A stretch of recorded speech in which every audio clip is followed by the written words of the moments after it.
يعملون أولئك جزاؤهم مغفرة من ربهم وجنات تجري من تحتها الأنهار ونعم أجر العاملين।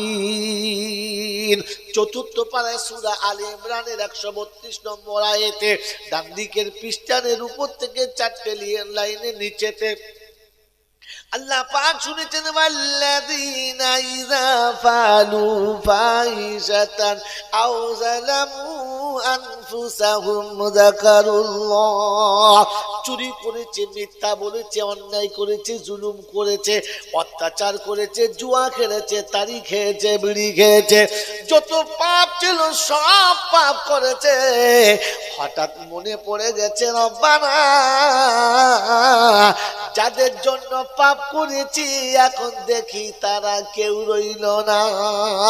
আল্লাহ গো, যে বিবির জন্য ভালোবাসা পেতে গিয়ে মায়ের সঙ্গে ঝগড়া করে আলাদা হলাম, যে বিবির ভালোবাসা পেতে গিয়ে জন্মদাতা পিতাকে ছেড়ে দিলাম, যে বিবির ভালোবাসা বুকে রাখতে গিয়ে মায়ের পেটের ভাই বোনের সঙ্গে দুশ্মনী করলাম।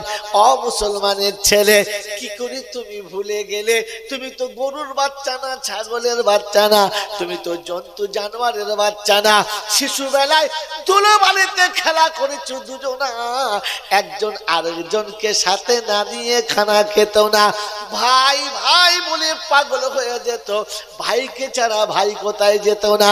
নানার বাড়ি যাবে তো দুই ভাইয়ে যাবে, মামার বাড়িতে যাবে তো দুই ভাইয়ে যাবে, ফুপুর বাড়ি যাবে তো দুই ভাইয়ে যাবে, ভাই ভাইকে ছেড়ে কোথাও যেত না।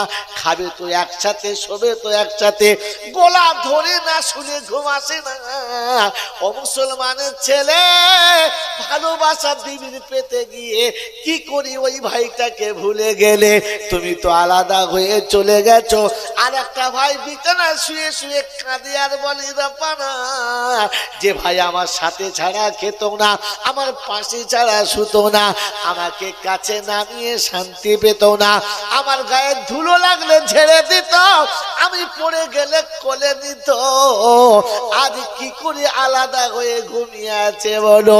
আমার বাপজিরা, আমার সোনার চাঁদ বন্ধুরা, আমার সোনামণি মায়েরা বোনেরা, বইয়ের সঙ্গে পিরিত মজবুত করতে গিয়ে ভাই মরে গেছে ভালো করে দেখে না, ওই কবর ডাঙাতে পুঁতি দিয়ে যখন চলে আসছে চট করে চোখের দিকে তাকিয়ে দেখে ভাই নাই, কবরের কাছে দাঁড়িয়ে কেঁদে বলেছে, আজ সাথী হারা হয়ে গেলাম রে, পৃথিবীতে আপন বলে আর আমার কেউ নাই। ভাইয়ের কবরের কাছে গিয়ে মনে হয়েছে, বড় ভাই এতদিন তোমাকে চিনতে পারি নাই, আজ চিনতে পেরেছি, কিন্তু আর তো কিছু করার নাই। তুমি যে রাস্তায় চলে গেছো, যে পথে চলে গেছো, সে পথ থেকে তো ফিরে আসার কোনো রাস্তা নাই। যার ভালোবাসা পেতে গিয়ে আমি এত বড় ভুল করেছি, আর সে বউ আমার হাতে নাই, হাত ছাড়া হয়ে গেছে। সে এখন নিজের স্বার্থ বোঝে, নিজের আখেরাত বোঝে, নিজের ভবিষ্যতের কথা ভাবে, আমার কথা একবারও ভাবে না। আমি তার কথা ভেবে মা বাপের সঙ্গে যা করেছি করেছি, তোমার সঙ্গে তাই করেছি। ওই বন্ধু, এমন শীতের রাতে কখনো মায়ের কবরের কাছে গিয়ে দাঁড়িয়ে বলেছ, মা এই শীতে শুধু তুমি আমার জন্য ভাবতে যে আমার বাচ্চাটা কি করে রাত কাটাবে, আজ আর কেউ আমার জন্য ভাবে না। মনে পড়ে, মনে হচ্ছে ভুলে গেছি, ভুলে গেছি। মেরে মোহতরম দোস্তর বুজুর্গ, আল্লাহ পাক রব্বুল আলামিন বলেন, এরকম অন্তিম সময়ে, বার্ধক্যের সময় এসে হঠাৎ মনে পড়ে গেছে, আল্লাহ সবাই তো ছেড়ে গেছে, সবাই তো ভুলে গেছে, এখন আমার কি হবে? এখন মনে মনে করছি 200 টাকা মাদ্রাসায় দেবো, কিন্তু আল্লাহ আমার কাছে নিজের তো আর 20টা টাকা নেই, যা ছিল সব বেটা বউ নিয়ে নিয়েছে, যা ছিল সব সবাই ভাগ করে নিয়েছে। আমার বন্ধু, এখন মনে হচ্ছে যদি 2 কাঠা জায়গা মসজিদে দিয়ে রাখতাম তাহলে ভালো হতো, কিন্তু আমার হাতে তো আর এখন 1/2 কাঠাও নাই। এখন মনে হচ্ছে রবের কাছে জমা রাখলে আমার লাভ হতো, কিন্তু হাতছাড়া হয়ে গেছে। সব হাতছাড়া হয়ে গেছে। এখন আল্লাহর কাছে কাঁদা ছাড়া আর কোনো পথ নেই। আব কাঞ্চার বলছে, আল্লাহ এ পরওয়ারদিগার আলম, তুমি যদি ক্ষমা করে দাও তোমার মেহেরবানি, তা না হলে শাস্তি আমার পুরোটাই প্রাপ্য, আর আমার বাঁচানোর কেউ নেই। এ আল্লাহ, এমন অন্যায় করেছি, যদি বিবি কোনোদিন জানতে পারত তাহলে আমার ঘর থেকে উঠে হাসি মুখে আমাকে তালাক দিয়ে চলে যেত, আর বলে যেত আমি তোমার দোষ কারো কাছে বলবো না, তবে তোমার সংসার আমি আর করবো না, তুমি এত খারাপ।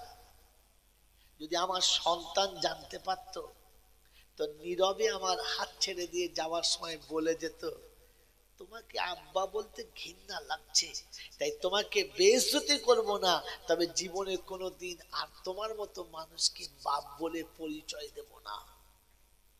এই রাব্বুল আলামিন, আমার অপরাধ যদি আমার আব্বা মা বুঝতে পারতো তো কবে ঘর থেকে ঘাড় ধরে বার করে দিত। তুমি তো তোমার ঘর থেকে আমাকে কোনোদিন বার করে দাও নাই। আমি পাপের সব প্রাসাদ মাথায় করে নিয়ে তোমার দরবারে ঢুকেছি, তুমি তো ইচ্ছা করলে আমাকে ঘাট ধরে বার করে দিতে পারতে, বার করে দাও নাই। যখন ঘর থেকে বার করে দাও নাই, এই রাব্বুল আলামিন আল্লাহ, এই রাব্বুল আলামিন আল্লাহ, পৃথিবীতে ছেলে অন্যায় করলে মা বাপ বাঁচানোর জন্য আঁচল ঢাকা দেয়, বাচ্চার দোষকে মা বাপ আঁচল ঢাকা দেয়। তুমি তোমার বান্দাকে কত বেশি ভালোবাসো আল্লাহ, তাই বান্দা অন্যায় করে আর তুমি তোমার চোখের পর্দা ঢাকা দাও, না দেখার ভান করে মুখটা ফিরিয়ে নাও। রাব্বুল আলামিন, আজ এসেছি, দুটো হাত তুলেছি, তুমি মাফ করে দাও, তুমি মাফ করে দাও। তো আল্লাহ পাক